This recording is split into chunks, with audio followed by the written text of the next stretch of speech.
ప్రతి అక్షరం ప్రజల పక్షం. HR9 న్యూస్ టీవీకి స్వాగతం, సుస్వాగతం.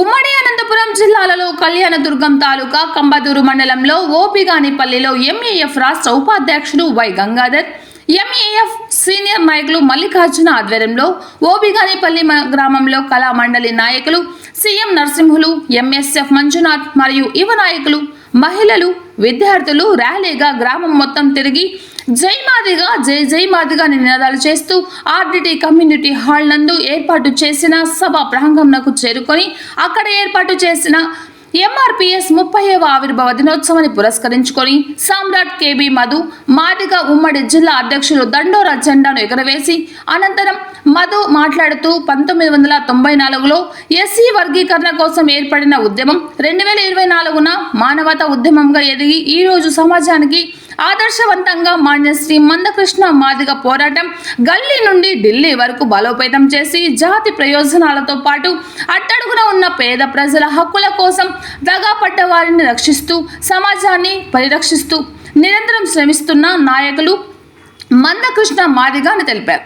అనంతరం కేక్ కటింగ్ చేసి సంబరాలు చేసుకొని ఆ భగవంతుడు ఆయుర ఆరోగ్యాలతో పాటు సుఖ సంతోషాలతో ఐశ్వర్యాలతో జీవించాలని, అలాగే పీడిత, తాడిత, బడగు, బలహీన వర్గాల అభివృద్ధి కోసం శ్రమిస్తూ ఆ శ్రమలోనే SC వర్గీకరణ త్వరగా మాదిగ ఉపకులాలకు ఫలాలు అందే విధంగా భగవంతుడు ఆశీర్వదించాలని కోరుకుంటూ ఈ కార్యక్రమంలో సామ్రాట్ KB Madhu Madiga, MRPS, MSP ఉమ్మడి అనంతపురం జిల్లా సాకే అమర్నాథ్ మాదిగ, జాతీయ MAF నాయకులు, MAF రాష్ట్ర ఉపాధ్యక్షులు వై గంగాధర్, MAF సీనియర్ నాయకులు Mallikarjuna, MP Nagaraju, Nagesh, Y Subbarayudu, MPTC Ramanjaneyulu, Anantapuram Kalyanadurgam నియోజకవర్గ నాయకులు, కార్యకర్తలు తదితరులు పాల్గొన్నారు. HR9 న్యూస్ సత్యసాయి జిల్లా మడకసిర రిపోర్టర్ ఈశ్వర్. ప్రభుత్వం ఇచ్చేటువంటి మొట్టమొదట చదువులు అది 1వ తరగతి నుంచి కావచ్చు, 1వ తరగతి నుంచి IAS, IPS, ఇంజనీరింగ్, మెడిసిన్ ఇలాంటి స్థాయి వరకు కూడా మా వాటా ఎంత, మాకు ఎంతమంది మా జనాభా ఉందో అంత వాటా మాకు రావాలనేటువంటి సదుద్దేశంతోనే మరి ఈ కార్యక్రమాన్ని తీసుకున్నారు. ఆ తర్వాత మరి ఉద్యోగాలు, చదువుకున్నటువంటి వాళ్ళకి ఉద్యోగాలు రావాలి.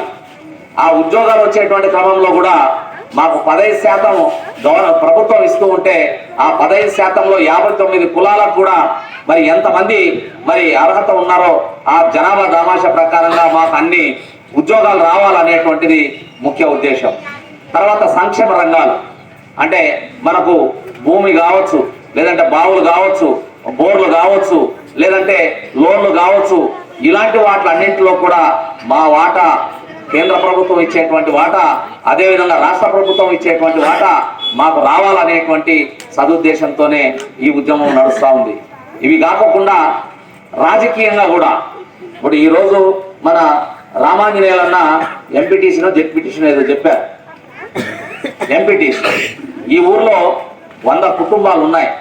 100 కుటుంబాలు ఎంత లేదన్నా నా అంచనా ప్రకారంగా ఒక కుటుంబం నుంచి 5 మందిని వేసుకున్నా మరి 5,000 ఓట్లు ఉన్నాయేమో అని నేను అనుకుంటున్నా. 500 ఓట్ల ఉండవచ్చు, లేదా 2,500 వరకు ఉండవచ్చు. అంటే ఒక కుటుంబంలో 10 మంది ఉండవచ్చు, లేదా పెళ్ళైనటువంటి వాళ్ళు, వాళ్ళ భార్య, పిల్లలు వీళ్ళందరినీ కలుపుకుంటే ఒక 5 ఓట్ల నుంచి 10 ఓట్ల వరకు ఉండవచ్చు. అంటే ఇంతమంది ఉన్నటువంటి పరిస్థితుల్లో ఈ మండలంలో, ఈ గ్రామ పంచాయతీలో మన జనాభా ఎంత, ఇలాంటి గ్రామాలు ఎన్ని ఉన్నాయి?